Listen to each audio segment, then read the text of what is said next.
Hey everybody, Seth Apter here. I am excited you joined me because today I want to share with you 5 of my favorite techniques to use with stencils.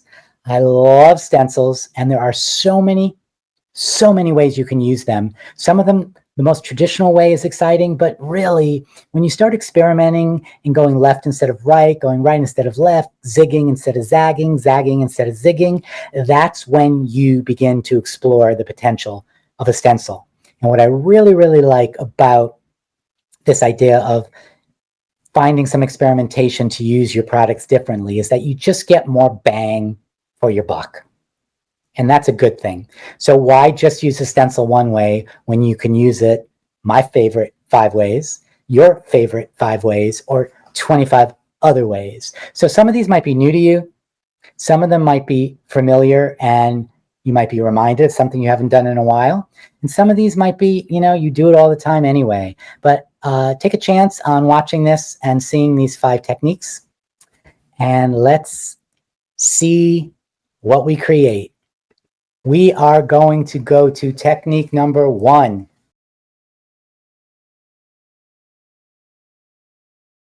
For this, we are going to use my Hopscotch stencil from Stencil Girl Products. And we're going to need ink from an ink pad. I'm using Distress Ink, Barn Door color. We're going to need a sponge to apply it. I always use these sponges from the drugstore. They're makeup sponges. I just find that they actually work really well. They're smooth and they end up costing a lot less than a traditional package of, say, craft sponges. And then we're going to need a rubber stamp, and that's our little twist. All right, so basically what I'm going to do is just do what you would do. I'm going to ink up my sponge and I'm going to just pounce through. I am never looking for perfection, folks. I don't really care if the impression is uneven and it's darker and lighter in some places. And in fact, it's usually my preference because perfection is way overrated.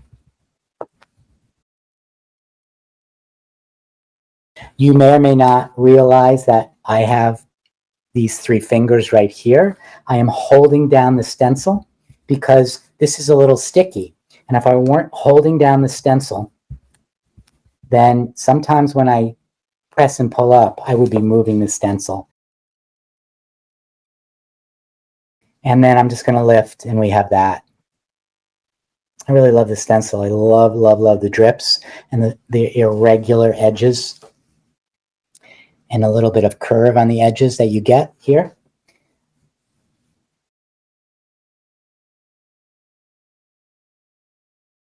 Now what I'm going to do is I'm going to get another color of ink from an ink pad. And I think I'm going to get ground espresso. And I'm going to get a stamp. And basically, I'm going to stamp through the stencil. It's so easy to do, but it just takes your stenciling one step further. I always say that especially if you're working on a complex mixed media background, you want to make any addition that you add to the mixed media layers as complex as that background that you have. And so this is one way to do it. So I'm going to leave it as it is, and I'm going to go ahead and I'm choosing a stencil. And for me, I'm going to try to match the size of the opening of the stencil cuts with the scale of the stencil.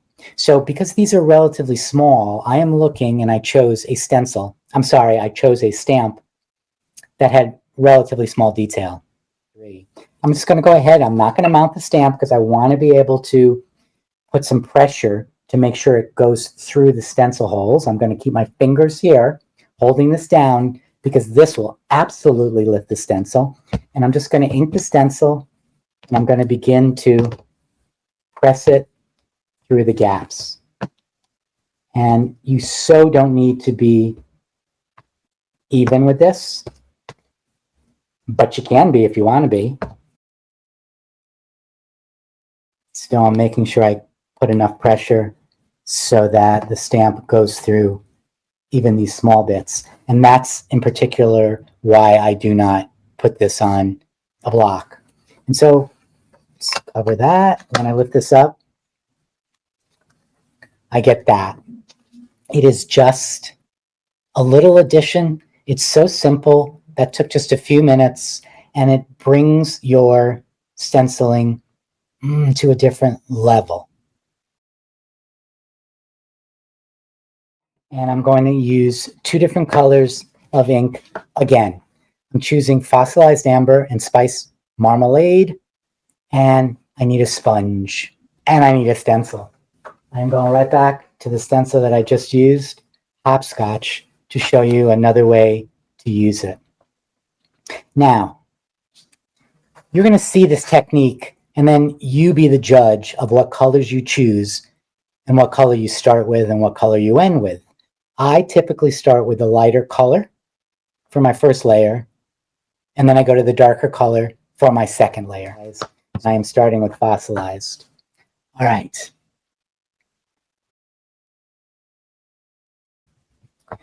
I did not clean my stencil.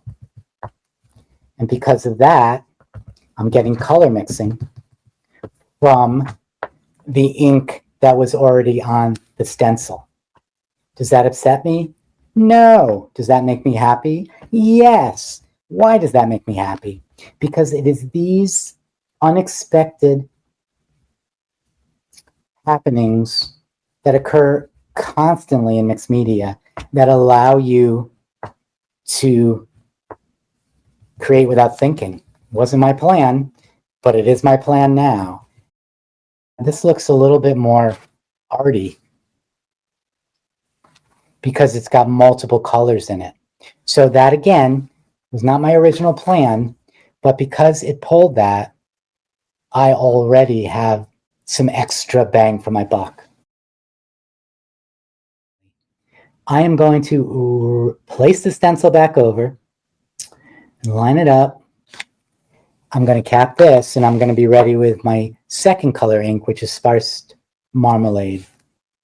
Now, what I want to make mention is that although I replace the stencil so it's even with what I already did, I actually don't want that.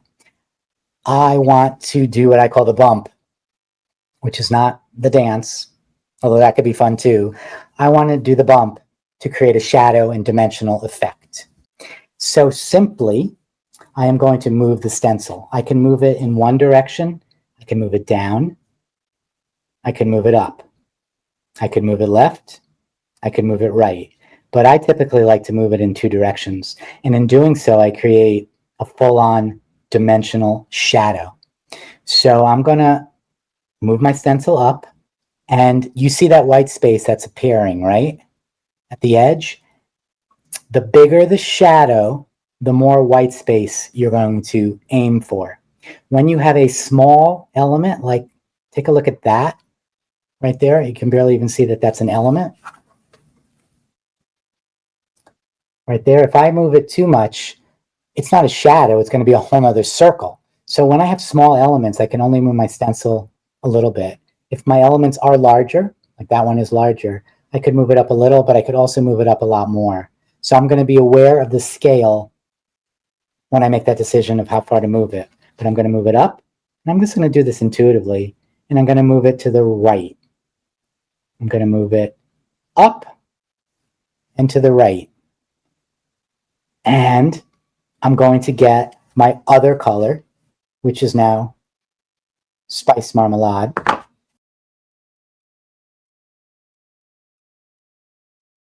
And as I'm doing this, I really want to highlight that some color combos work much better than other color combos. Sometimes you pull the stencil off and the reveal is Shazam. And other times it's a little underwhelming, sometimes because of the color.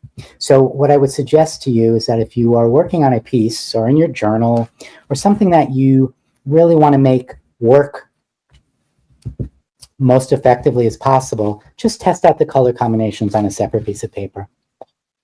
So when I lift this, fingers crossed, we are going to get that sense of shadow and dimension.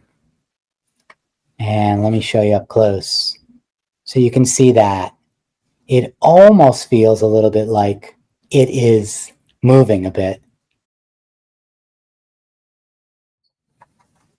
All right, let's go to technique number 3. And that's just basically making a rubbing.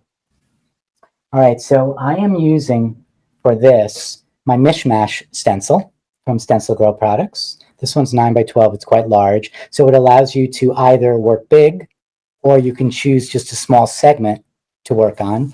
And for the first of the 2 demos I'm going to do for rubbing, I'm going to use just printer paper, because with rubbing, the thinner the paper, often the better results. So this is also the time when you can use tissue paper carefully, because that can tear, or deli paper works really well.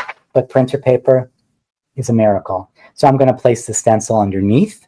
And one of the things to be aware of is that if you want the stencil and nothing else, you want to make sure whatever you're working on, your table, is a smooth surface. Lay down my stencil, and I'm going to just pick and choose. Let's just go right smack, I don't know, let's go right there, right in the middle. I'm going to remember I'm going to need to hold down my paper as well. And I'm getting a tool, and my tool is basically a crayon. This is a really special indigo waxed crayon, and basically you rub. And you can do this with a wax crayon. You can do this with a lot of tools. I'm just going to lay it down, and I'm going to rub. I mean, when I said before, you know, stamping through the stencil, how could it be easier? Well, I'm showing you. As if by magic, in all of 15 seconds, I have that gorgeous rubbing. It is so simple, and it's so effective. And one of the mark makers I like are Marabou art crayons. These are just really luscious crayons. For rubbings, I needed to bring this out, so I'm going to use this. Now, you know what? I'm going to use another sheet just so you can see it more clearly. And you can see how rich and creamy this is. And this is not going to work quite as perfectly as a waxed crayon, because the wax in this crayon kind of holds all the materials in the crayon together, where, you know, when we use crayons, especially creamy ones, they, you know, they build up, they chip off a little bit. You'll see what I mean. But I can go ahead and I can just kind of fantastically just rub that on there and start and stop where I want. Again, I'm holding this down so it doesn't lift off. And then maybe I'm going to make it a little bit more organic by making it not so even, you know, where it looks like a little square, but where the rubbing is a little bit more uneven, and it feels a little bit more natural where it breaks off. It's just beautiful. The key is experimenting. That's what mixed media is about. Whether you're using stencils or anything, it's all about, will that work? Let me try. Will that work? Let me try. A lot of times things don't work, but the beauty is that when you find something that works, it is never-ending magic. And speaking of magic, let us go to technique number 4, embossing. We are going to use our stencils, and we're going to be using one of my sets of embossing powders from Wow. It is the citrus set. It comes in these 4 flavors: olive, kiwi gold, rusty, and tomato. And we're going to use all 4. And so I'm taking an extra sheet of printer paper and I'm laying it down so that that can catch all the powder. Just going to go ahead and fold it in half to create that folding gully. And then I'm going to get, again, a 6-inch by 6-inch sheet of cardstock. I'm using white cardstock so that the effect from what I'm doing just is very, very clear. And I'm choosing another stencil. This is my zigzag stencil from Stencil Girl Products. And what I'm going to do is I'm going to get an embossing pad and a clean sponge. Speaking of clean, most of my pads, they don't look like this. How is it possible that I keep this pad so clean? The big secret is, are you ready for it? I opened a new one before this demo. It's my old one. Well, let's just say it's been well used. So I'm going to go ahead and I'm going to especially now hold this stencil down, because if you've never embossed before, this is goop. This is sticky goop. That's the technical term. Sticky goop is basically glue in an ink pad rather than ink. You can't see it when it's clean, but trust me, after you use your pad once or twice, it will never look clean again. I'm going to lift it up. And again, you're not going to be able to see it too much, but lo and behold, because I don't clean my stencil, some of the ink that was laying on the surface did push through, and you can actually see, which is pretty cool. Now what I'm going to do is I'm going to go ahead and I'm going to get all 4 of these colors and I'm going to sprinkle them on. I am not pouring today. I'm sprinkling. What's the difference? Well, when I pour, I'm going to get heavy coverage, which is what I normally want. But for this, I want all 4 of these colors to be beautifully blended. And I know that I'm going to be very light-handed because I am not going to be able to pour any of my powders back in any jar except a new one, because the colors are going to have mixed. So I'm just going to go ahead and start with olive. And I should make a point of the fact that my powders are all mixed media powders, which basically means that most of them have multiple crystals of different sizes and weights. And the only way to get the full effect is to make sure you shake. And because of the fact that there's different size crystals and different types, every time you pour it, you may get a little bit of a different effect. So I'm just going to go in, going to pinch some out, and I'm going to sprinkle it down. And I'm really doing it as slowly as I can control myself, because I don't want a big blob anywhere. I want it to be pretty organic. And then I'm going to go ahead and I'm going to get another color. Let's go for tomato. And for those of you who are watching in the UK, I'm going for tomato. I'm going to pinch some, and I'm going to sprinkle. You don't need much. You can always add more.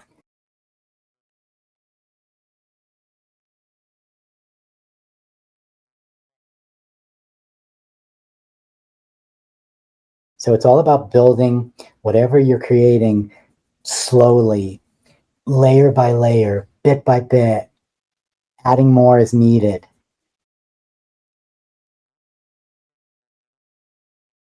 This one might be my favorite of the whole batch. This is Rusty.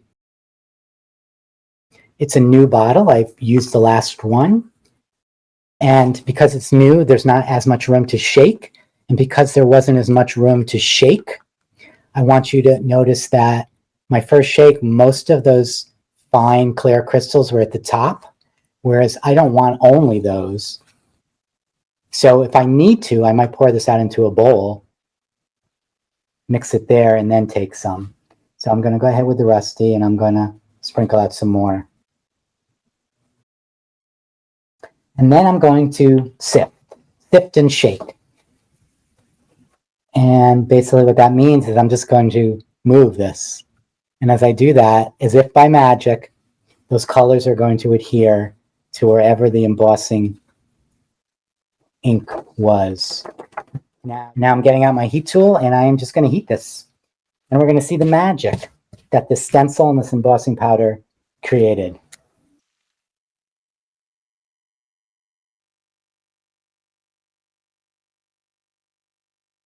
Now, through the magic of editing, that took all of 5 seconds, and I've got that. It is so simple, but so much more effective because of the textural effect than simply using an ink pad and stamp. And again, because my powders mixed media, they all have a little bit of a textural effect. I do love this. There are a lot of other techniques you can do with embossing, but I'm going to leave it at that today. That was our fourth of my 5 favorite techniques with stencils. Let's go on to technique number 5.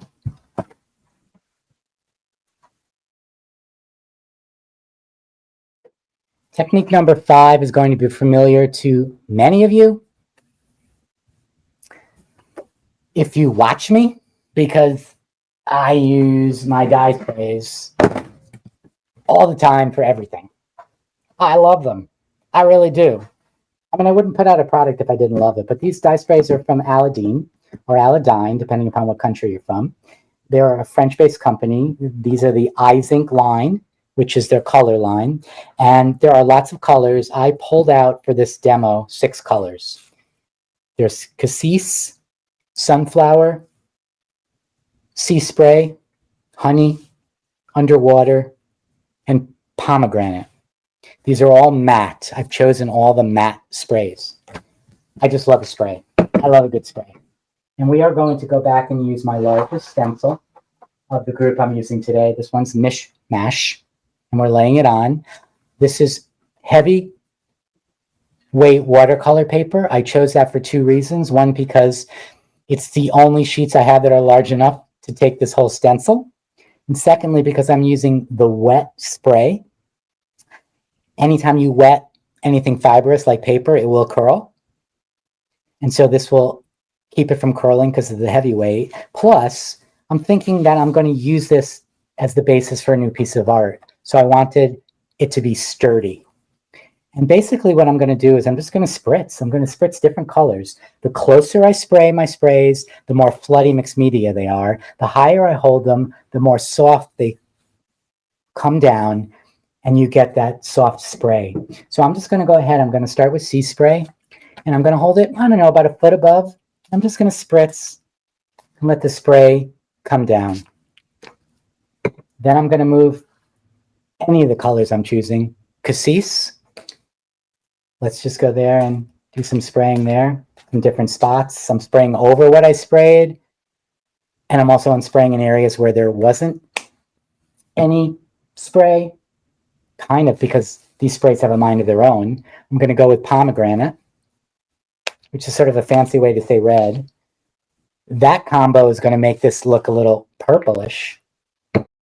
Let's go in with a bit of sunflower to bring in a little bit of brightness. And because I'm mixing the yellow sunflower with the blue sea spray, I'm pulling up some green. So let's just go with that. Let's go with underwater and add a little bit more green. I'm realizing I've kind of forgotten to spray around the edges.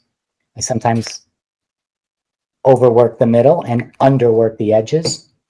And you know what? I had pulled honey, but honestly, I think we got enough. So I'm going to pull this up, pull this aside, and save it. Well, of course, I'm not going to throw out the stencil, but I'm going to save all the wetness on the stencil. And that's given me this. It's just such a simple way to add detail. Now, mind you, if I were working on a piece that was mixed media layered already, I would lay it down, and I wouldn't do that. I wouldn't completely cover the stencil. I would just go ahead and maybe there, maybe there, and maybe there, just add a little bit so that my layer looks more like that. Well, it's pretty full because it was so wet, but you get the idea. It's less consistent.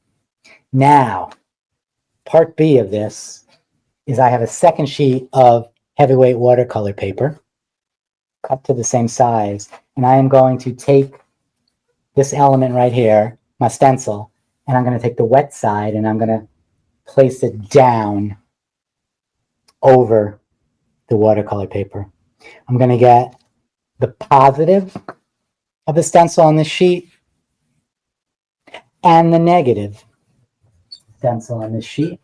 And I'm going to get a brayer. I'm going to, again, hold this stencil down because it can move. And I have gotten a twofer. Ah, and that is just so beautiful. Seriously, so beautiful. I really love the stencil and the effects that you get with these sprays. So I got the positive, you know, the traditional stencil, and then this is the stencil turned around. All right, so now we're just going to finish up by going back to this. This is the stencil that I just did, right? And it was the reverse. So if I replace it, I can completely cover all those elements. And now if I spray again, I'm going to fill in the gaps. So it's not just white. So now I'm going to use this sort of brighter, lighter color. And while we're at it, let's also use some wild rose, which is a little bit lighter. Okay, we got 1 spritz of wild rose. We're just going to go in with a touch of sea spray.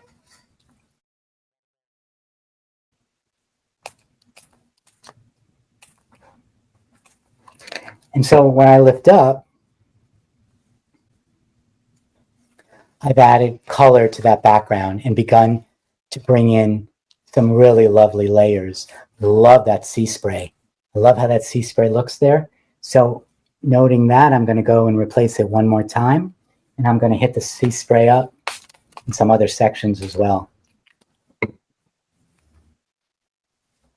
Yeah, gorgeousness. And then what am I going to do with this? Because this is all wet, right? Well, now if I turn it on this, I should be able to figure this out, place this down, run my brayer over it, and then get more of the spray on the white areas here. Yes, I'm just building and building layers this way, and I love how that happens. Why waste everything? And look how dimensional that looks. Part of the reason why that looks so dimensional, do you see those white spaces there? It looks so dimensional with white spaces because going back to my technique number 2, which is shadowing or the bump, when I replaced this down, I moved it just a tad. So you can even move it more and get something even more dimensional. But lo and behold, so simply, we've created something that really looks like it's taken a lot longer. All right, I want to thank you guys. That was my 5th of 5 among my most favorite techniques to use with the stencils. I hope you really enjoyed this demo. Maybe you learned something new that you hadn't done before. Maybe you were new to stenciling and didn't know any of this. Maybe you were reminded of something that you used to do a lot but haven't done in a while. Or maybe you were just inspired to get back and take out some products that you haven't used, or even more so, inspired to try something different and experiment. That is the key word with mixed media. I want to thank you all for joining me here, and just keep on the lookout for other 5 favorite techniques with a lot of different products. Thank you all so much. Be well. Bye now.